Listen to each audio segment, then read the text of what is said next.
Ano ba ang batas?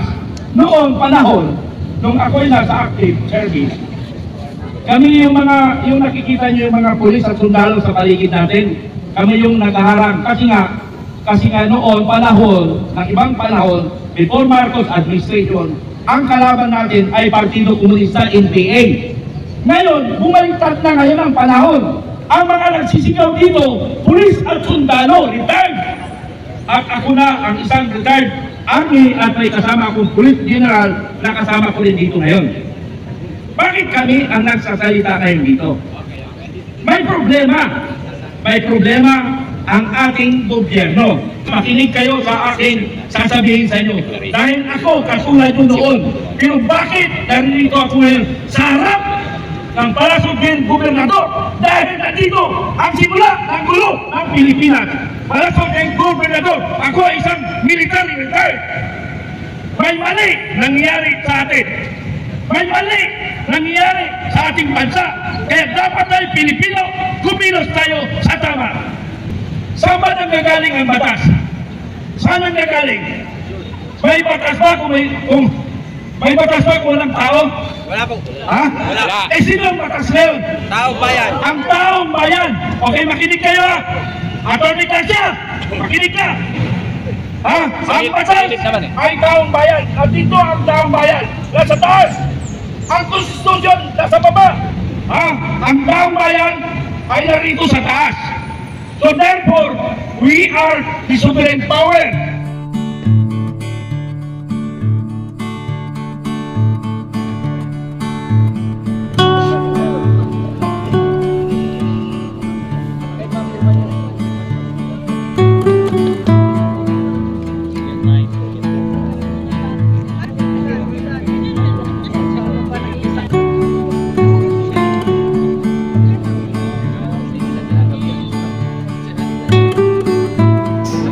Nagabitin yan, nagabitin ng tali yan. Mga ba? Nagabitin nila.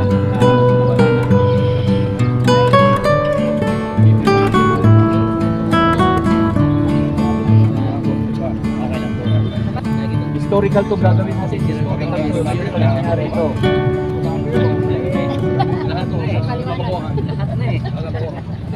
Sa lahat ng Pilipino, gusto kong ipaalam, ano ba ang batas? Noong panahon, nung ako'y nasa active service, kami yung nakikita niyo yung mga pulis at sundalo sa paligid natin, kami yung naghaharang. Kasi nga noon panahon, ng ibang panahon, before Marcos administration, ang kalaban natin ay Partido Komunista NPA.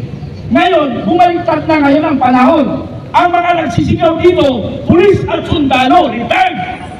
At ako na ang isang retired army at may kasama akong police general na kasama ko rin dito ngayon. Bakit kami ang nagsasalita ngayon dito? May problema ang ating gobyerno. Gusto kong ipaliwanag sa lahat ng taong bayan, especially the police and military. Okay, makinig kayo. Police officer, yung pinaka-team leader nyo, pakinggan nyo yung paliwanag ko. Yung mga implementor ng batas, makinig kayo sa akin, sasabihin sa inyo. Dahil ako, kasulay ko noon. Pero bakit narito ako ngayon sa harap ng palasugin gobernador? Dahil nandito ang simula ng gulo ng Pilipinas. Palasugin gobernador, ako ay isang military retired. May mali nangyari sa atin. May mali nangyari sa ating bansa. Kaya dapat tayo Pilipino, kumilos tayo sa tama. Okay, paliwanag natin ang batas. Saan ba nanggagaling ang batas? Saan nanggagaling? May batas ba kung may batas ba kung walang tao? Wala po. Ha? Wala. Eh sino ang batas ngayon? Taong bayan. Ang taong bayan. Okay, makinig kayo ha. Atty. Garcia, makinig ka. Ha? Ang batas ay taong bayan. At dito ang taong bayan. Nasa taas. Ang konstitusyon nasa baba. Ha? Ang taong bayan ay narito sa taas. So therefore, we are the sovereign power of the Republic of the Philippines. Taong bayan ang nasa taas. Ang konstitusyon nasa gitna. Ang gobyerno, ang presidente, ang tagapagpatupad ng batas ay nasa ilalim. So therefore, makinig kayo sa taong bayan. Okay, pag-usapan natin ang saling ng batas. Implementor ng batas. Magbasa muna kayo ng batas bago kayo makisagupa sa taong bayang gobyerno. Kasi ang hinahawakan namin ngayon, ang batas natin, 1987 Constitution. Basahin nyo ang preamble. Ikabisado nyo ang preamble. Ang preamble nakasaad, we are the sovereign Filipino people. Tayo ang makapangyarihan. Atty. Garcia, makinig ka. Makinig ka. Ha? Tayo. Mga nakikiusap ako sa sundalo at pulis. Tingnan nyo muna ang batas. Bago nyo ipatupad ang batas. Basahin niyo muna ang 1987 Constitution para makaiksi ang pagbasa niyo. Basahin niyo ang preamble kung nasaan kayo. Basahin niyo ang preamble at nasaan kayo. We are the sovereign Filipino people. We are the power of the Republic of the Philippines. Nakuha niyo yun? Kasi nga, ako isa niyong dating tagapagpatupad ng batas. At ako ay nagrespeto sa karapatan ng pangtao. Nangyari sa akin na, bibigyan ko yung example. Yung kanila example ko, 14 anyos ako, 3 araw, 3 gabi, nakipagpagpakal ako sa kalaban, sa 3 araw, 3 gabi, sa edad kong 14 anyos, at lumalaban ako sa kalaban ng gobyerno. At buhay pa ngayon ako. Binigyan ako ng mahabang panahon dahil siguro mayroon akong gagampanang responsibilidad sa ibabaw ng Pilipinas. Tama ba? Tama po. Kaya ako narito ngayon. Wala akong sawang pagsiservisyo sa taong bayan. Ako ay nagsasawa sa taong makasarili. Taong bayan ang ating pagsiservisyohan. Pero nakikiusap ako sa Philippine National Police at sa Armed Forces, tingnan natin ang batas. Pag-aralan natin ang batas. Sino ba ang superior? Walang batas kung walang tao. Ang batas ay ginawa ng tao. Sino nagpatupad? Ang ating presidente at ang kanyang mga tauhan sa baba. So meaning, ang presidente ay isa nating utusan. Di ba patunay? Sabi nga ni former President Aquino, kayo ang boss ko. Di ba sinabi ni Panyon? Ni Aquino, kayo ang boss ko. So maliwanag, tayo ang boss ng Pangulo. Ano sinabi ni Pangulong Duterte? Kayo ay paglilingkuran ko. So therefore, tayo pa rin ang boss. So, may very clear sa batas. Kaya sabi ko, tayo, taga-Comelec, pasilip-silip kayo dyan, bakit hindi kayo bumaba? Kausapin nyo kami. Based to sa Republic Act 11.032, pag may request ang taong bayan at hindi nyo i-deliver ang tamang kasagutan, the head of the office will talk with the people. Kausapin mo at pagkasundan natin. Now, kung hindi mo ginawa, you are creating problem in the Republic of the Philippines. Tama hindi? Tama. Si George Garcia, si Atty. ang dahilan para magkagulo ang Pilipinas. So, take note ha? Take note. Si Atty. Garcia ang dahilan para magkagulo ang bansa. Bakit hindi ka tayo kausapin? Bakit? Anong dahilan? Hawak na ba sa saliig? Anong pakialam kung mahawak sa saliig? Ang pakialam mo, tingnan mo ang taong bayan. Kung ano panawagan ng taong bayan. Ha? Ang dami nang iwangan sa Comelec ha? Alam niyo umulik ka, ano? Alam mo sa party list, base sa kwento, bago makapasok ang party list, 7 million requirement para ma-register ka. Another 10 million para recognize ka na. Another 50 million up para sigurado na. Yun yung problema natin. Ano? Anong solusyon kaya doon? Tanggalin? Hindi lang matanggal, silang batas eh. Sila yung nagpapatupad ng batas, pero sila rin ang nagbabayulit ng batas. Yung masaklap. Batas na butas. Batas na butas. Oo. So saan tayo lalapit ngayon? Dahil ang Supreme Court, pabagal-bagal, dahil hindi niya alam ang desisyon, yung iba, pinakamataas na korte sa bansang Pilipinas, Supreme Court. natakot mag-desisyon kaagad. Dalhin sila sa Netherlands. Galit sila sa Netherlands. Dalhin. Galit sila sa Netherlands. Eh bakit hindi sila mag-desisyon? Dalhin din. Hindi, takot sila. Dalihin nga. Wala, lahat na ngayon na nasa gobyerno takot. Duwag ang nasa gobyerno. Tama ka. Binabiolate nilang batas. Saan tayo may lalapit? Dahil ang Supreme Court, mabagal umaksyon, saan tayo lalapit? Sa taong bayan. Taong bayan na, di ba taong may gobyerno? Okay, yun lang gusto ko ha, ulitin natin.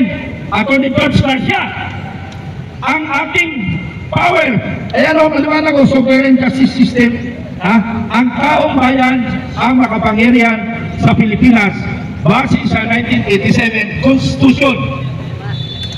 Susunod yan ang 1987 Constitution. Ibig sabihin, ni-rectified ng taong bayan ang 1987 Constitution na saan ang Pangulo? Naririto sa ilalim ng 1987 Constitution. Nasaan yung mga implementors sa baba ng Pangulo? So meaning, tayo po ang may kapangyarihan, ang taong bayan. Sorry Comelec, sorry sa mga implementors, pinapaliwanag lang namin ang ating saligang batas 1987. Kung hindi nyo pakinggan, tanggalin ang batas at maglabo-labo na lang tayo. Bukas sa 14 February, ay 14 May. Nandito na. Oo. O baka meron daw taga-Comelec. Hindi na. Baka meron representante ng Comelec na matapang-tapang. O ayaw payagan ng presidente. Ito na Comelec natin. Sir, andito yung ating may representante sir ng Comelec. Ay, mga kampala ito, mga bisita. Okay, kung may representante, pag-usapan natin ang problema ng bansa. Ito tayo tunay na pusong Pilipino. Yung ating mga kababayan na dito ngayon dahil naglalaban natin ang ating karapatan. Gusto nating maging malinis, makatarungan ng ating eleksyon, halalan. Hindi yung kung ano lang yung sinasabi ng computer o yung makina na pinanipula, pinalangya ng mga taong nandyan. Dapat yung tinig ng taong bayan dapat ang mangibabaw dyan. Sino yung binoto natin, yun dapat ang lalabas sa resulta. Okay? Dahil pagkaganyang may kalokohan, pero pandaraya, may pagmamanipula, ibig sabihin may korupsyon, may kalokohan. Yung mga mahilig na sino man yan, na politiko, yung leader natin, ay siguradong may korrupt din yun. Dahil bayo siya ang daya. Sigurado magdadaya rin. Magdadaya, kurap. Babaywitin niya yung sigurado yung kanyang ginastos. Ayan. Iboto nyo ako, hamok pa lang, nandyan na ako. Naku, bumagiputan na wala.